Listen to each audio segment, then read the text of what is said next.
क्या हाल है साथियों। मैं हूं विकास तोमर, आपके अपने trustworthy channel study for civil services से आज आपके समक्ष लेके आ गए हैं 23 अप्रैल का करंट अफेयर। हिंदी इंग्लिश दोनों ही भाषाओं में, प्रीलिम्स और मेंस दोनों के लिए बहुत ज़्यादा इंपॉर्टेंट है। यूपीएससी का EPFO other state PC examination से संबंधित जो हमारे आज के टॉपिक, इंपॉर्टेंट टॉपिक जो है वो उनमें से पहला बता देता हूँ। World press freedom index. जब तक इस टॉपिक पे आते हैं आप लोग कमेंट करके बताइए कि प्रेस फ्रीडम जो है हमारे भारतीय संविधान में किस आर्टिकल में आती है। और साथ ही साथ प्रेस की जो स्वतंत्रता है वो मतलब जैसे एक होता है ना लिबरेटर ऑफ प्रेस, ये हिस्ट्री से क्वेश्चन है। लिबरेटर ऑफ प्रेस बोला जाता है, प्रेस के मुक्तिदाता किसे बोला जाता है हिस्ट्री में। ठीक, जब तक टॉपिक पे आएंगे आप लोग कमेंट करके बताइए। और अगला जो हमारा टॉपिक है किमेरा, या फिर इसको काइमेरा अनुसंधान बोल सकते हैं। ह्यूमन का सेल, देखो इंसान क्या करता है, कितना होशियार आदमी है।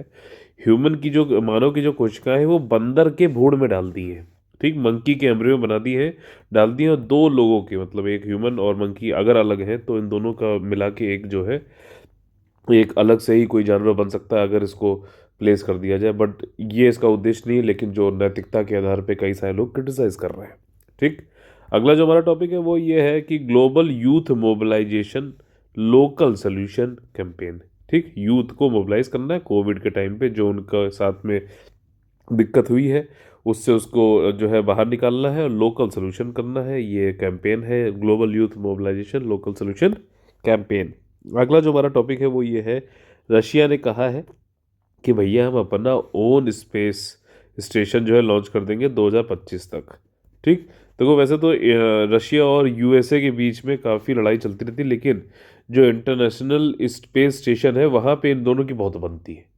वो इसलिए बनती थी क्योंकि अभी तक जो है आपका आईएसएस जो कि लोअर अर्थ ऑर्बिट में है, ठीक, इंटरनेशनल स्पेस स्टेशन, वहाँ पे जाने के लिए रशिया का ही जो है रशिया का ही मैंड जो है आपका वो जाता था सैटेलाइट के मतलब सॉरी लॉन्च व्हीकल के थ्रू। लेकिन अभी क्या हुआ है, स्पेस एक्स नाम की एक संस्था है, आप लोग जो उस न्यू की बताइए किसका है ये। उसने अब जो है पहली बार इंटरनेशनल स्पेस स्टेशन पे अपना पहुंच गया है वो। तो अब रशिया ने कहा ठीक है भाई, अब तुम लोग हमको तो पूछोगे नहीं तो हम अपना स्पेस स्टेशन बना लेंगे 2025 तक। और अगला ये है कि दिल्ली हाई कोर्ट ने ये निर्देश दिया है कि जो भी ऑफेंडिंग ऑनलाइन कंटेंट है, ठीक है, उसको हटाना है। ठीक, किस एक्ट के अंतर्गत आता है और कौन कह रहा है ये क्या चीज़ है, सारी जानेंगे विस्तार से वाली बात। ठीक, आज जो है दो महत्वपूर्ण दिवस है। एक तो अंग्रेजी भाषा दिवस है। अंग्रेजी जो है बहुत ही सिंपल लैंग्वेज है मेरे अनुसार, तभी के लिए इस दुनिया में सबसे ज़्यादा बोली जाती है। कठिन लैंग्वेज तो होती है हिंदी, संस्कृत, तमिल, ठीक, आपका कन्नड़, ये सब कठिन ऊंची लैंग्वेज है ये सब। ठीक, तो 23 अप्रैल खैर इंग्लिश लैंग्वेज डे होता है। और आपका 23 अप्रैल में ही जो है विश्व पुस्तक और कॉपीराइट दिवस होता है, यानी कि वर्ल्ड बुक और कॉपीराइट डे। यानी कि जैसे हम लोग यहाँ पे जो बना रहे हैं कंटेंट, इस पे हमारा कॉपीराइट है। ठीक, और आप लोग बता दें यूपीएससी 2021 और ईपीएफओ 2020 का जो है कंप्लीट पेड ग्रुप हमारा चल रहा है। और अगर आप सिर्फ टेस्ट सीरीज का पेड ग्रुप लेना चाहते हैं तब भी आप ले सकते हैं। आप लोग को कॉल करना होगा 8564880530, 9696066089 पर। ठीक, पहला जो हमारा आज का टॉपिक है बहुत ही खतरनाक, विश्व प्रेस स्वतंत्रता सूचकांक। अच्छा चलिए पहले आपको आंसर बताया तो प्रेस फ्रीडम हमारा आर्टिकल 19 में बताया गया है। और लिबरेटर ऑफ प्रेस वाला जो क्वेश्चन था उसका आंसर आपको ही बताना है। ठीक, तो ये था कहानी में ट्विस्ट। देखिए वर्ल्ड प्रेस फ्रीडम सूचकांक एक आया है अभी, और इसमें भारत की रैंकिंग जो है 142nd है आउट ऑफ 180 कंट्रीज, जो कि बहुत अच्छी नहीं है। इस सूचकांक को कौन लाता है, रिपोर्टर्स विदाउट बॉर्डर्स। ठीक, ये एक फ्रेंच एनजीओ है। और 2016 में देखा है तो भारत की रैंकिंग 133 थी 133, जो कि अब 142 हो गई 2020 में। काफ़ी डाउन हो रही है लगातार। और ये एक चीज़ बड़ी खतरनाक यहाँ बोली गई है, इस रिपोर्ट में बोला गया है कि दुनिया में भारत पत्रकारों के लिए दुनिया के सबसे असुरक्षित देशों में से एक है। ठीक, जहाँ पर पत्रकार अपना ठीक से काम नहीं कर सकते हैं। ठीक, ये देखिए ये जो है इस सूचकांक में लिखा हुआ है, इसकी रिपोर्ट में लिखा हुआ है। मेरे यहाँ पे कोई व्यूज़ नहीं है, तो यहाँ पे आके जो है अपनी जो है ये ज्ञान मत यहाँ पे जो है परोसना। ठीक है, जारी किए गए नवीनतम सूचकांक में 180 देश थे। और इसको टॉप तो भाई साहब स्कैंडिनेवियन कंट्रीज जैसे कि नॉर्वे हो गया, फिनलैंड हो गया, डेनमार्क हो गया, इन्होंने किया। बॉटम पे कौन है? इरिट्रिया। अच्छा, अब इरिट्रिया आप लोग को बताना है कि कौन से महाद्वीप से यानी कि कॉन्टिनेंट में पाया जाता है। ठीक। और ये जो है कौन से नंबर पे? 180 नंबर पे, जो सबसे बॉटम है। चाइना की रैंकिंग भी बड़ी खराब है, 177 है। 179 पे आपका नॉर्थ कोरिया है, ध्यान रखिएगा, जहाँ पे किंग जोंग उन है, बढ़िया सी हेयर कट वाला। और तुर्कमेनिस्तान आपका 178 पे नंबर पे है। साउथ एशियन में अगर हम देखें, जो हमारे पड़ोसी देश हैं, तो 106 नंबर पर जो है आपका नेपाल है। श्रीलंका 127वें नंबर पे है। और म्यांमार जो अभी वहाँ पे कूप हो गया है एक, ठीक, जिसको कू बोलते हैं, विद्रोह कर दिया गया है, मिलिट्री ने अब सत्ता पे अपना जो है तख्ता पलट कर दिया है, सत्ता पे काबिज हो गई है। तो म्यांमार की जो वो थी रैंक, वो 140 थी इससे पहले, अब तो और गिर जाएगी। पाकिस्तान हमसे इसमें पीछे है, इसमें भी पीछे है। बांग्लादेश 152 है। ठीक, तो नेपाल और श्रीलंका हमसे और म्यांमार भी हमसे आगे हैं इस सूचकांक के अनुसार। और क्या कारण है कि हमारी इतनी कम रैंकिंग है? कारण बताइए। तो देखिए, जो इस रिपोर्ट में लिखा है कि यहाँ पे जो है काफ़ी इंटिमिडेशन यानी कि धमकियों का माहौल है गवर्नमेंट के सपोर्टर्स के द्वारा। और कोई भी जर्नलिस्ट अगर कुछ भी क्रिटिसाइज करता है, मतलब चाहे वो रैशनल क्रिटिसिज्म हो, तब भी उसको जो है कहा जाता है तुम एंटी स्टेट हो, एंटी नेशनल हो, यानी कि राष्ट्र विरोधी हो, राज्य विरोधी हो। और यहाँ पे मतलब इस रिपोर्ट में ऐसा लिखा है कि प्राइम मिनिस्टर बहुत ज़्यादा ग्रिप, मतलब titans his grip on the media, यानी कि मीडिया पे अपनी पकड़ मजबूत किए हुए हैं। और दुनिया में, जो पहले बताया, दुनिया के सबसे असुरक्षित देशों में से भारत एक है। ठीक, जर्नलिस्ट जो है उनके ऊपर अटैक किए जाते हैं, आपके पुलिस के द्वारा वायलेंस होता है उनके ऊपर। और कई सारे एम्बुशेस होते हैं, यानी कि राजनीति किसके द्वारा? पॉलिटिकल पॉलिटिकल एक्टिविस्ट, जो पॉलिटिकल पार्टी से संबंधित जो लोग हैं, कार्यकर्ता हैं, राजनीतिक कार्यकर्ता द्वारा घात लगाकर हमला करवाना। और जो है कई सारे क्रिमिनल ग्रुप्स जो हैं उनके द्वारा धमकाना। ठीक, इसमें आपराधिक समूह या भ्रष्ट स्थानीय अधिकारियों, लोकल ऑफिशियल जो हैं, उनके द्वारा भड़काया जाता है और धमकाया जाता है, ये सारी चीज़ें। आरएसएफ जो कि रिपोर्टर्स सैंस फ्रंटियर है, इसको फ्रेंच मतलब है, इंग्लिश का वर्जन होता है रिपोर्टर्स विदाउट बॉर्डर्स, मतलब हम हर जगह जा सकते हैं। ये has highlighted that the campaigns are particularly violent when the targets of women. देखो, जब वीमेन कोई होती है और वो जर्नलिस्ट जो है, वीमेन जर्नलिस्ट, अगर वो कुछ कहती है तो उसके खिलाफ और तेजी से कैंपेन चलाया जाता है। तो ये मतलब दर्शाता है कि मीडिया, जो कि हमारा जो प्रेस है, जो कि हमारा डेमोक्रेसी का चौथा स्तंभ होता है, वो मतलब उसके ऊपर कंट्रोल बहुत ज़्यादा हो गया है। और वो अब आज सवाल नहीं करता है। अब वो क्या करता है? सवाल जो है वो मतलब चटुकारिता करने में लगा हुआ है। ठीक है, और काफ़ी खतरा भी है जो लोग जो है खिलाफ बोल रहे हैं या फिर क्रिटिसाइज़ कर रहे हैं, जो कि जेन्युइन क्रिटिसाइज है। ठीक, एक सुप्रीम कोर्ट के केस में सुप्रीम कोर्ट ने प्रेस को जो है पब्लिक एजुकेटर भी बोला था। ठीक, ध्यान रखिएगा, ये वाले पॉइंट जो मैं बताता हूँ, ये मेंस में आप लिख सकते हो। पब्लिक एजुकेटर भी बोला था। और क्वेश्चंस, अच्छे क्वेश्चन, जनता की तरफ से अच्छे क्वेश्चंस, सरकार से क्वेश्चन करने का भी अधिकार, मतलब बताया था कि एक इनका रोल है। लेकिन अभी आप देख रहे हो क्या रोल चल रहा है भारत में। प्रेस की स्वतंत्रता अगर देखा जाए तो लीगली जो है अमेंडमेंट करने के बाद संविधान में हमारे ये लाया गया है। और बल्कि संप्रभुता, नेशनल ये इंटीग्रिटी, मोरल प्रिंसिपल्स, ये पहले से हमारे यहाँ प्रोटेक्टेड हैं, कोई दिक्कत नहीं है। और प्रेस जो है, जैसे कि इसमें क्या क्या आता है, प्रिंट हो गया, टेलीविज़न हो गया, रेडियो हो गया, इंटरनेट हो गया, ये सब जो है हमारे आर्टिकल नंबर 19 के अंतर्गत प्रेस की फ्रीडम आती है। और वो भी मतलब डायरेक्टली कहीं प्रेस का नाम नहीं लिखा गया है। देखो, ये भी एक चीज़ है कहने वाली। यहाँ पे क्या लिखा है इन्होंने कि states freedom of occupation, trade और बिजनेस। ठीक, और या फिर freedom of speech and expression. ये article number 19 sub clause A, sub clause 1 sub clause A में दे रखा है कि अभिव्यक्ति की आज़ादी और ऑक्यूपेशन, ट्रेड, बिजनेस कोई भी कर सकते हो, स्वतंत्रता है। तो ये सब लिखा गया है, प्रेस का नाम भी डायरेक्टली नहीं लिखा गया है। ये वाली बात है। भारत डिफ़िकल्ट सिचुएशन में आता है, ये देखिए यहाँ पर। और 2021 की ये रैंकिंग थी। लोवेस्ट हमारा एरिट्रिया है, नॉर्थ कोरिया, तुर्कमेनिस्तान। हाईएस्ट जो है नॉर्वे, फिनलैंड, स्वीडन। और इंडिया किस नंबर पे है?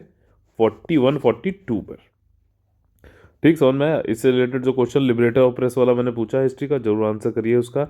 अगला जो हमारा टॉपिक है, बड़ा ही अजीबोगरीब टॉपिक है, किमेरा रिसर्च इसको बोला जा रहा है। ह्यूमन का सेल मंकी के एम्ब्रियो में, यानी कि भ्रूण में डाला गया है। ये साल्क इंस्टीट्यूट जो है बायोलॉजिकल स्टडीज़ का, यूएस में, उसमें वहाँ पर पहली बार ह्यूमन सेल्स को, कोशिकाओं को ग्रो किया गया है मंकी के एम्ब्रियो में, यानी मंकी के, बंदर के भ्रूण में। ठीक। आपका जो केमेरा रिसर्च होता है, ये मतलब ये एक तरीके का, मतलब वैसे इनके अनुसार तो ये है कि किसी एक पर्टिकुलर फील्ड ऑफ रिसर्च है जहाँ प्रोग्रेस हुई है काफ़ी, जिसको हम केमेरा रिसर्च बोलते हैं। और उन्होंने, लेकिन इसकी वजह से क्या है कि एथिकल, नैतिकता पे काफ़ी प्रश्न उठ रहे हैं कि भैया तुम करना क्या चाह रहे हो, बंदर और आदमी का कुछ मिक्स बना दोगे क्या, क्या मतलब कोई एक नया जानवर बना दोगे। शोधकर्ताओं ने क्या कहा है ये उनकी सुन लेते हैं। उन्होंने कहा है कि हमने एकीकृत किया है ह्यूमन सेल को मैकॉक मैकॉक जो मंकी है उसके एम्ब्रियो में, और इसी को हम कैमेरिक टूल बोल रहे हैं। कैमेरा जो होता है ये एक तरीके के ऑर्गेनिज्म होते हैं जिसके अंतर्गत, जो कि बना होता है दो डिस्टिंक्ट स्पेशीज के सेल से। ठीक। उसमें जो सेल्स बनते हैं कैमेरा, अब क्या है ये जानना जरूरी है, इसकी डेफिनेशन पूछ लग सकता है अलग से। ये ऐसे ऑर्गेनिज्म होते हैं जिसमें, जिनके जो है जो सेल्स बने होते हैं वो दो डिफरेंट डिस्टिंक्ट स्पेशीज से बने होते हैं, दो अलग अलग प्रजातियों की कोशिकाओं से बने होते हैं। ठीक। इस केस में देखा जाए तो आपका मनुष्य और बंदर। ठीक। और for instance if hybrid embryo है, जब अभी हाइब्रिड हो गया ना, तो was placed in the वोम of A monkey, अगर मंकी के भ्रूण में इसको रख दिया जाए, गर्भ में रख दिया जाए, तो हो सकता है कि एक नया जानवर बन जाए, जो कि इस स्टडी का पार्ट नहीं है, क्लियरली बता दूं, उद्देश्य नहीं था। इस स्टडी में ह्यूमन एम्ब्रियो जिसके अंदर human stem cells, sorry monkey embryo जिसमें ह्यूमन स्टेम सेल्स लाए गए, वो उनको 19 दिन तक जिंदा रखा गया और ग्रो भी किया। ठीक है। तो ये मतलब इसको ये लोग मान रहे हैं। क्या क्या इन्होंने बेनिफिट बताए साइंटिस्टों ने, अभी बताता हूँ कि मेरा अनुसंधान का उद्देश्य क्या है। देखिए, यहाँ पे ये कह रहा है कि रिसर्चर्स को ये लगता है कि इनकी जो एबिलिटी है कि उन्होंने ग्रो कर लिए सेल्स को दो डिफरेंट स्पेशीज से। ठीक। ये मतलब साइंटिस्ट को एक पावरफुल टूल देता है अनुसंधान और मेडिसिन के उसमें सब्जेक्ट में।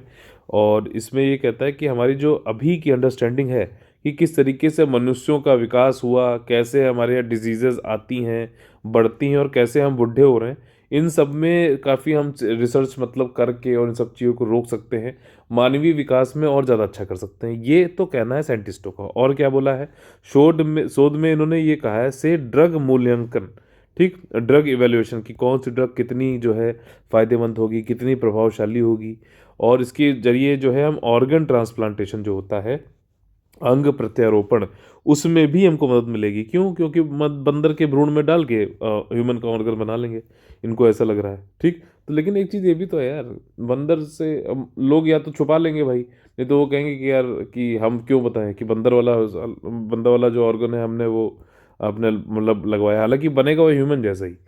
तो ये इसमें इनको लग रहा है कि ऑर्गन ट्रांसप्लांटेशन, ये अंग प्रत्यारोपण है, उसमें भी हमको मदद मिलेगी। और रिसर्चर्स ये ने ये भी कहा है कि किमेरा, जो मैं नोट्स बताता जा रहा हूँ खाली उस पर ध्यान दीजिएगा। ठीक। किमेरा टूल जो है ये एक नया प्लेटफॉर्म में प्रोवाइड करता है कि कैसे कैसे डिजीजेस जो है बनी है। ठीक।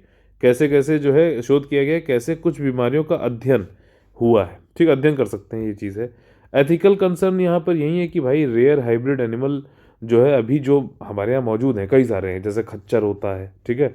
और या फिर कुत्तों की कई सारी प्रजातियां भी हैं, तो वो कहते हैं कि भैया ये नेचुरली हो गए, अनइंटेंशनल था, मतलब अनजाने में ये हुआ है, कोई जानबूझ के नहीं किया गया है। ठीक। लेकिन आप जो यहाँ पे कर रहे हो वो जानबूझ के कर रहे हो। ठीक। ये चीज़ है, ये एक नैतिकता के खिलाफ है। आप क्यों खेल रहे हो यार मानव के उसमें। और जनरली जो डिफरेंट स्पेशीज होती हैं, जो क्रॉस ब्रीड वाली, जहाँ different speed don't cross breed, ये कह रहा है कि कोई ऐसा नहीं है कि जो है, जो डिफरेंट स्पीशीज होती है वो जनरली नहीं, खुद से नहीं करते। ठीक। लेकिन कभी कभार हो जाती है तो बात अलग है। एंड अगर वो करते भी हैं तो उनका ऑफस्प्रिंग जो होता है वो ज़्यादा दिन तक, जो भी उनका बच्चा जो भी होता है उसमें, वो ज़्यादा दिन तक सर्वाइव नहीं कर पाता है। और अगर सर्वाइव कर भी गया तो उसमें बांझपन होता है, यानी कि इनफर्टिलिटी होती है। ठीक। रिसर्चर्स का जो यहाँ पे रोल है कि भैया वो किस तरीके से जीन जो है एडिटिंग कर रहे हैं। ठीक है। आपका कैमेरा रिसर्च कर रहे हैं, आर्टिफिशियली सेल्स को जो है एकीकृत कर रहे हैं, इंटीग्रेट कर रहे हैं दो डिस्टिंक्ट स्पेशीज में, ये एथिकली ठीक नहीं है। ठीक। इसका कारण यह है कि किमेरा पर भविष्य में होने वाले शोध से प्रगति देखने को मिल सकती है। ठीक। लेकिन लेकिन जिसका अर्थ यह हो सकता है कि उनका उपयोग मनुष्यों के अंगों के स्रोत के रूप में किया जा सकता है। अब देखो यहाँ पे वैसे वो पक्ष ले रहे हैं कि ऑर्गन ट्रांसप्लांटेशन में मदद मिल जाएगी और सारी चीज़ें हैं, और इससे जो है ह्यूमन नॉन ह्यूमन के जो कई सारी दिक्कतें हैं उनको भी सही किया सकता है। लेकिन इन सब चीज़ें मतलब किस तरीके से होंगी, क्या होगा आगे, कुछ पता नहीं है अभी। और ये करना भी नहीं चाहिए, खिलवाड़ नहीं करना चाहिए। तो ये काफ़ी अनकंफर्टेबल है, ये क्रिटिसाइज जो लोग कर रहे हैं नैतिकता के उस पर, वो लोग ये कह रहे हैं। ठीक, तो ये काफ़ी इंपॉर्टेंट था। जीन एडिटिंग से हर साल एक कुछ क्वेश्चन आता ही आता है, या फिर आप समझ इसको बोल सकते हो बायोटेक्नोलॉजी से।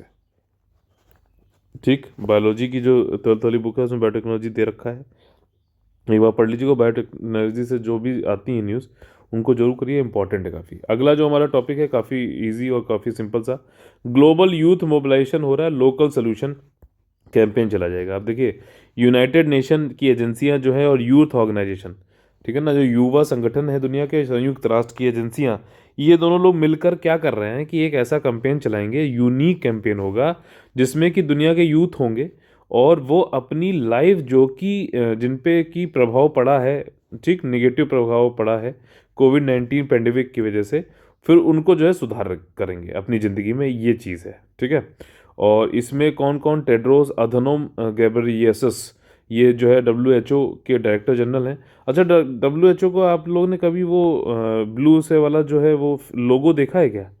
उसमें बीच में एक जानवर होता है, उसका जानवर का नाम बताइए क्या है? और जिस तरीके से कोविड-19 को पूरा ये कवर अप किया गया और चाइना को बचाया गया है, तो डायरेक्टर जनरल का नाम पढ़कर मुझे इस जानवर का नाम नहीं याद आया है, उससे कोई रिलेशन नहीं है, बस खाली ये बताना था। और ये है कि क्लाइमेट चेंज की जो एक्टिविस्ट हैं ग्रेटा थनबर्ग, ठीक, जिन्होंने बोला था हाउ डेयर यू जो है एनवायरनमेंट को ख़राब करने वाले, ये शायद स्वीडन स्वीडन से हैं। तो ग्रेटा थनबर्ग और आपका जो ये टेड्रोस हैं, ये आप डब्ल्यू के डायरेक्टर जनरल, ये दोनों मिलके इन्होंने लॉन्च किया है global youth mobilisation local solution campaign. ये बस ध्यान रखना है इसको, किसने किसने लॉन्च किया है। और इसका जो मैंडेट है, ठीक, वो यही है कि फंडिंग करो यूथ की, जो इस समुदायों में जिनको पेंडेमिक की वजह से काफ़ी दिक्कत हुई है, और उनके जो नवीन या फिर इनोवेटिव प्रोग्राम है, ताकि ऐसे प्रोग्राम बनाओ ताकि वो लोग अपनी लाइफ फिर से रीबिल्ड कर सकें।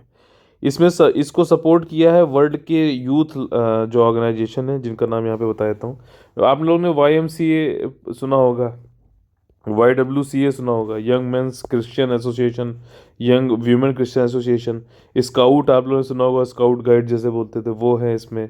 यूथ ऑर्गेनाइजेशन है ना ये सारे। ठीक, अपने यहाँ कौन से होते हैं बताइए? NCC ऐसे होता है, यहाँ पे इंटरनेशनल वालों की बात हो रही है। ठीक, गर्ल गाइड हो गई, गर्ल स्काउट हो गई, आपका रेड क्रॉस और रेड क्रिसेंट सोसाइटी हो गई, आपका ड्यूक ऑफ एडिनबर्ग हो गया। ठीक, ये सारी जो है यूथ ऑर्गेनाइजेशंस हैं। अब इसमें देखो क्या है, करीबन 15 करोड़ $2 मिलियन दिए जाएंगे 4 टीयर में, और करीबन 500 से $5,000 तक दिया जाएगा किसी एक एक्सीलेटर को, प्रोग्राम को। ठीक, प्रोग्राम जो है ये देखेगा कि जो भी बेस्ट प्रॉमिसिंग सोल्यूशन है, मान लीजिए कहीं पे जो उनको लगते हैं, उसके लिए जो है 500 से $5,000 तक दिया जाएगा इसके बीच में पैसा यूथ को। और फर्दर जो है फंडिंग भी दी जाएगी आने वाले महीनों में। ठीक, एक्सेलेरेटर जो है इसमें मदद करेगा कि यूथ को किस तरीके से आगे बढ़ाना है। ये बहुत ज़्यादा इंपॉर्टेंट है EPFO के लिए। ILO जो इंटरनेशनल लेबर ऑर्गेनाइजेशन है, इसने जो है आज की जो जनरेशन है जिस पे कोविड का जो है इम्पैक्ट पड़ा है पेंडेमिक का, उसका नाम दिया है बहुत ही बेहतरीन, लॉकडाउन जनरेशन। ठीक, इसको क्या नाम दिया? लॉकडाउन पीढ़ी का नाम दिया, ILO ने दिया। अगर पूछ ले किसने दिया तो ILO ने दिया है।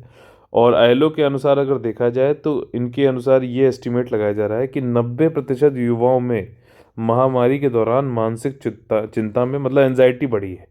ठीक, और ये कहते हैं कि दुनिया भर में 6 में से 1 युवा महामारी के दौरान अपनी आजीविका खो दी है।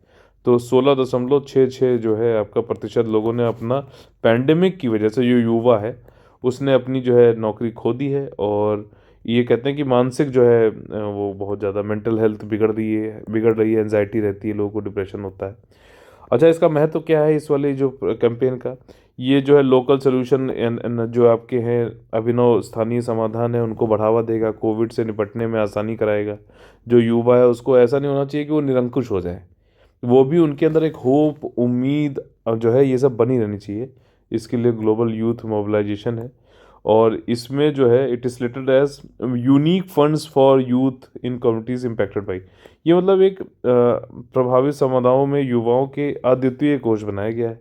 और ये it will be used exclusive for a campaign, campaign के लिए मतलब होगा use, not involve usual procedure adopted by such funding under. UN system में किस हिसाब से क्या कार्य होते हैं उसके अनुसार काम नहीं होगा। कैंपेन के लिए ज़्यादातर मतलब स्पेसिफिक फ्लेक्सिबिलिटी भी रहेगी और नवीन जो उपचार हो सकते हैं तो उनको यहाँ पे किया जाएगा। यूनाइटेड नेशंस के बारे में एक छोटा सा यहाँ पे पिक्चर है आप लोगों के लिए।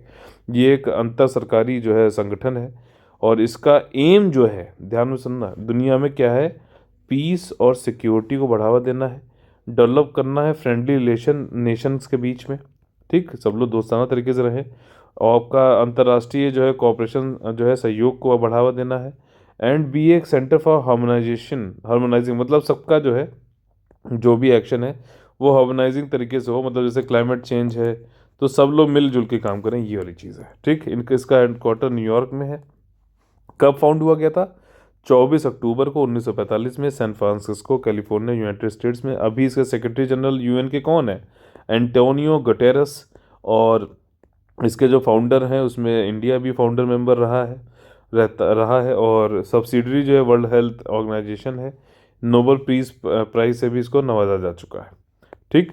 ये तो हमारा ये टॉपिक था। अगला जो टॉपिक है वो है आपका इंटरनेशनल स्पेस साइंस से है। और आपका रशिया ने क्या कह दिया भैया, हम अपना अब इंटरनेशनल स्पेस स्टेशन 2025 में लॉन्च कर देंगे। हम नाराज़ हो गए हैं। हम नाराज़ क्यों हुए हैं? क्योंकि जो है स्पेस एक्स, ये मैंने इसके बारे में बताया आपको, स्पेस एक्स इलॉन मस्क का है ये, ठीक। और इसी से बताइए, अच्छा जेफ बेजोस जो है अमेजोन वाला, ठीक, अमेजोन वाला बंदा जो है जेफ बेजोस, जो दुनिया का इस समय फिर से सबसे अमीर आदमी बन गया, उसकी भी एक स्पेस एजेंसी है। उसका क्या नाम है बताइए? स्पेस एक्स मैंने बता दिया आपको, क्वेश्चन पूछा था मैंने पहले, इस आपका इलॉन मस्क का है, ठीक। तो ये कह रहे हैं 2025 तक हम कर देंगे इंटरनेशनल स्पेस स्टेशन जो है से हम विड्रॉ कर लेंगे, ये कह रहा है, ठीक। और रशिया ने ऐसा क्यों कहा है? क्योंकि अभी तक जो है जो भी मैन्ड फ्लाइट्स जो मानव उड़ानें हो जाती थी आईएसएस पे, वो सब जो है आपका रशिया के द्वारा होता है। लेकिन अभी यूएस की कंपनी स्पेस एक्स, उसने सक्सेसफुल मिशन ये कर दिया है। अब वो भी मानव पहुंचा रहा है आपका इंटरनेशनल स्पेस स्टेशन पे। और रूस ने जो है मतलब रूस का जो स्पेस एजेंसी, जैसे इसरो है इंडिया की, नासा है यूएसए की, रूस की क्या है आपकी है रॉसकॉस्मॉस, ठीक। इन्होंने डिसीजन लिया कि हम आईएसएस से क्विट कर देंगे। और अभी ये कह रहे हैं कि हमने मतलब डिसीजन जो है कि हम आईएसएस पे क्विट करेंगे अभी लिया नहीं गया है पूरे तौर पे, लेकिन हम चाह रहे हैं कि हम अपना जो है अलग से एक स्पेस स्टेशन बना रहे हैं 2025 तक। इस पर डिसीजन लिया जाएगा, नेगोशिएशन अदर पार्टनर से किया जाएगा और कंडीशन ऑफ कोऑपरेशन देखा जाएगा 2024 के बाद में क्या रहेगा, फिर हम लोग डिसीजन लेंगे, ठीक। और आईएसएस जो है ये आपका एक मॉड्यूलर स्पेस स्टेशन है। अब देखो क्या होता है, हम लोग अंतरिक्ष में जाते हैं, अपने मंगल ग्रह पे जा रहे हैं, अलग अलग जो है धरती के बाहर के वातावरण में जाते हैं, तो हम क्या करते हैं, हम इंटरनेशनल स्पेस स्टेशन हमने बनाया जो अर्थ के लोअर जो है अर्थ ऑर्बिट में होता है, कुछ 400 किलोमीटर दूर है। वहाँ पे हम क्या है कि वैसी ही कंडीशंस बनाते हैं, समझना ध्यान से, जैसे कि अंतरिक्ष में हमें मिल सकती है। जैसे कि जीरो ग्रेविटी होती है कहीं पे, ठीक, ग्रेविटी कम हो गई या फिर जैसा भी वहाँ पे बन सकता है, तो वैसा हम उसी माहौल में ट्रेनिंग करते हैं, प्रशिक्षण करते हैं, उसको एक वैसा बनाते हैं ताकि जो है हम वहाँ पे जब जाएं एक्चुअल सिनेरियो में तो हमें ज़्यादा दिक्कत ना हो। ये है मॉड्यूलर स्पेस स्टेशन। और आर्टिफिशियल हैबिटेबल आर्टिफिशियल सैटेलाइट, मतलब रहने लायक, ये रहने योग्य कृत्रिम उपग्रह है लोअर अर्थ ऑर्बिट में, लियो भी आप इसको फुल फॉर्म इसका शॉर्ट फॉर्म बना सकते हो।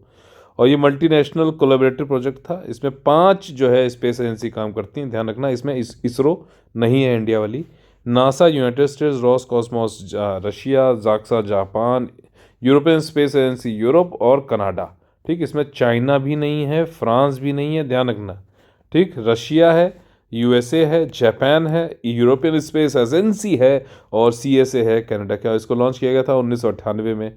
ये देखिए इसके काफ़ी रोचक यहाँ पे कुछ जो है फैक्ट्स हैं। ये आपका आईएसएस है यानी इंटरनेशनल स्पेस स्टेशन, और ये इक्वेटर आपका है विषुवत रेखा, और ये इंक्लिनेशन है इससे 430 किलोमीटर की ऊंचाई पर उड़ता है ये, 52 डिग्री ये बनाता है, ठीक आपका। और इंक्लिनेशन जो है यहाँ पे 52 डिग्री होगा, सॉरी।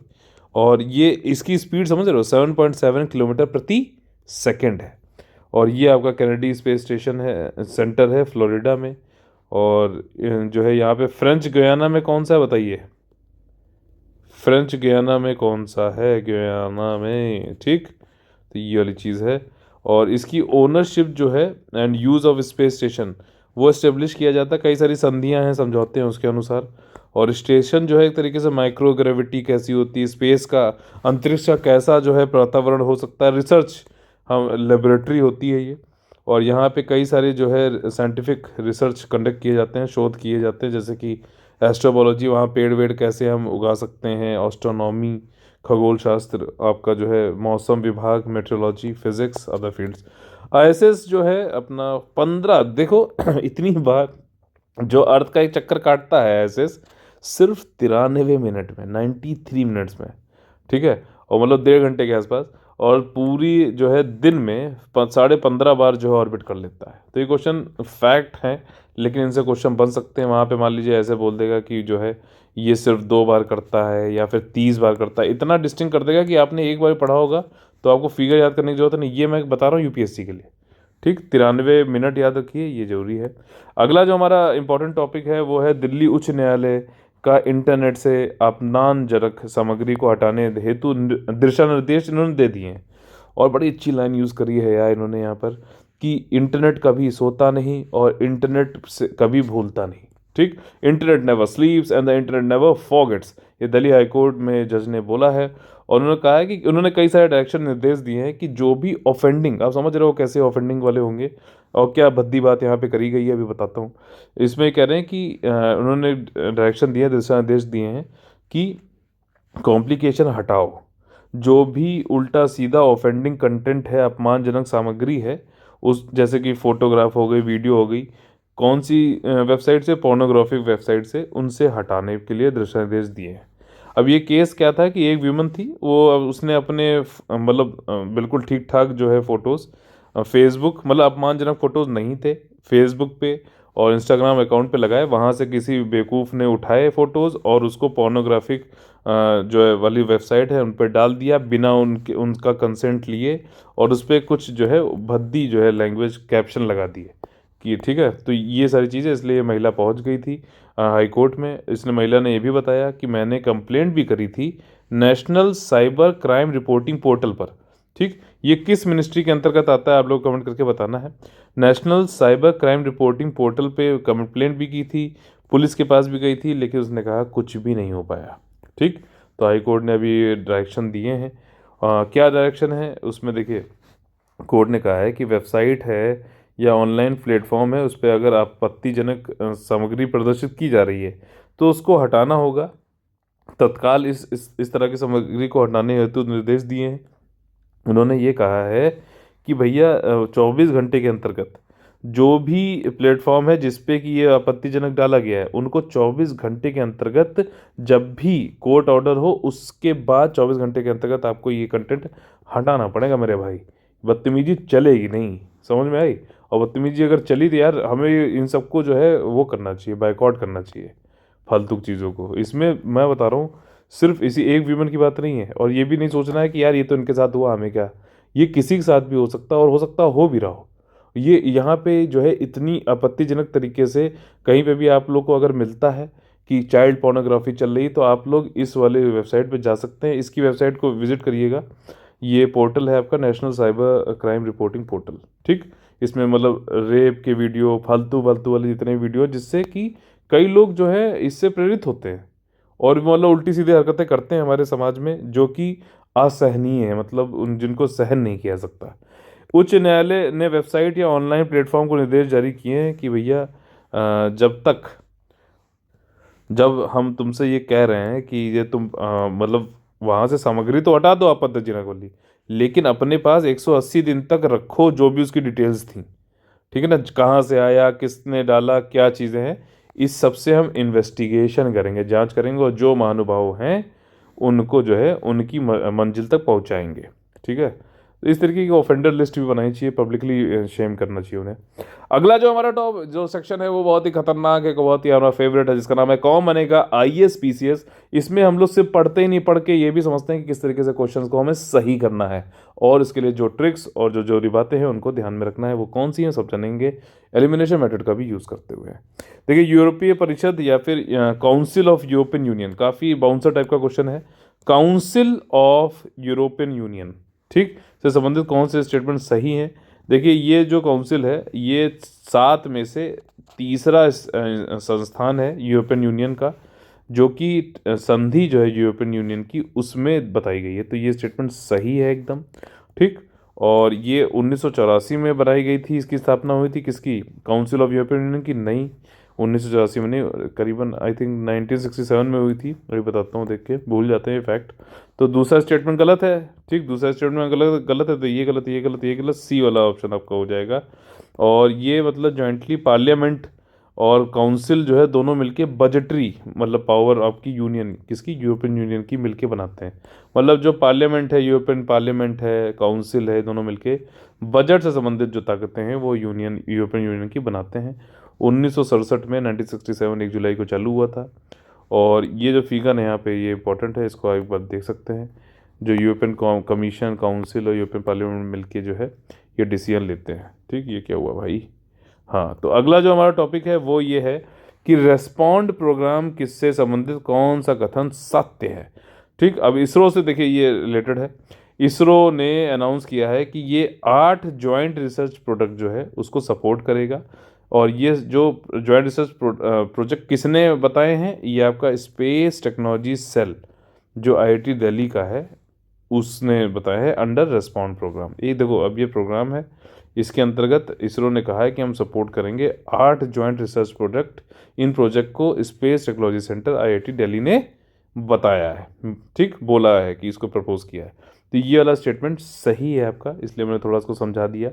और इसरो का प्रमुख कार्यक्रम है रेस्पॉन्ड प्रोग्राम। तो आपका अगर मान लो रेस्पॉन्ड प्रोग्राम पूछ ले तो किससे संबंधित है, स्पेस से संबंधित है, इतना तो समझ में आ गया ना। जो एकेडमिया में अंतरिक्ष के उभरते क्षेत्रों में एक जो है एक्स्ट्रा मुरल रिसर्च को बढ़ावा देता है। एक्स्ट्रा मुरल रिसर्च क्या होता है आप लोग कमेंट करके बताना है। इसको जो है बढ़ावा देता है आपका space at the academia. Academia समझ रहे हो, संस्थान जो हो गए जहाँ शिक्षक संस्थान है, ठीक, वहाँ पर लगता है। रेस्पॉन्ड प्रोग्राम नाम है। रेस्पॉन्ड जो है आपका इज़ ऑल्सो पार्टिसिपेटिंग, ये मतलब और भी जो प्रोग्राम हमारे ऑलरेडी चल रहे हैं, 2015 में ये दोनों प्रोग्राम चले थे, इनको भी जो है इनको भी बढ़ावा देता है, जैसे कि इम्प्रिंट और उच्चतर आविष्कार योजना।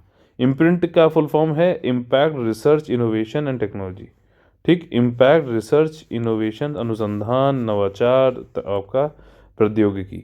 तो यहाँ देखिए सारे स्टेटमेंट सही हैं। इम्प्रिंट का फुल फॉर्म समझ लेते हैं। ये एक जो है विजन देता है जो कि गाइड करता है हमें रिसर्च कुछ ऐसी चीज़ों पे करो जिस पे जो है कि सोल्यूशन मिल सके समाज की प्रॉब्लम्स का, ठीक। तो इम्प्रिंट जो है इसके लिए जो है ये रिसर्च का एक प्रोग्राम है।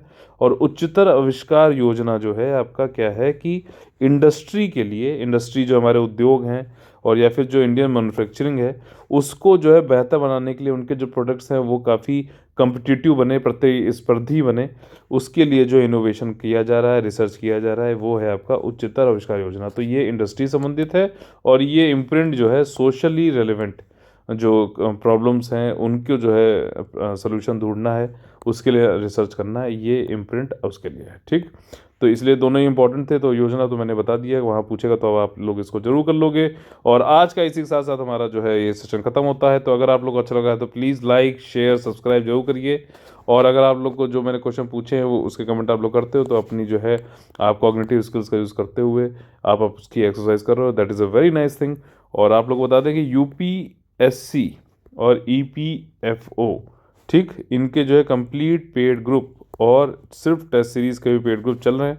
अगर आप लोग को ज्वाइन करना है तो इन 2 नंबर्स पे कॉल कर सकते हैं, 8564880530 9696066089 पर। चलिए आप लोग से कल फिर सुबह मुलाकात होगी 6 बजे। तब तक आप लोग से लेते हैं अलविदा। जय हिंद, जय Bharat, all the very best है। वंदे मातरम।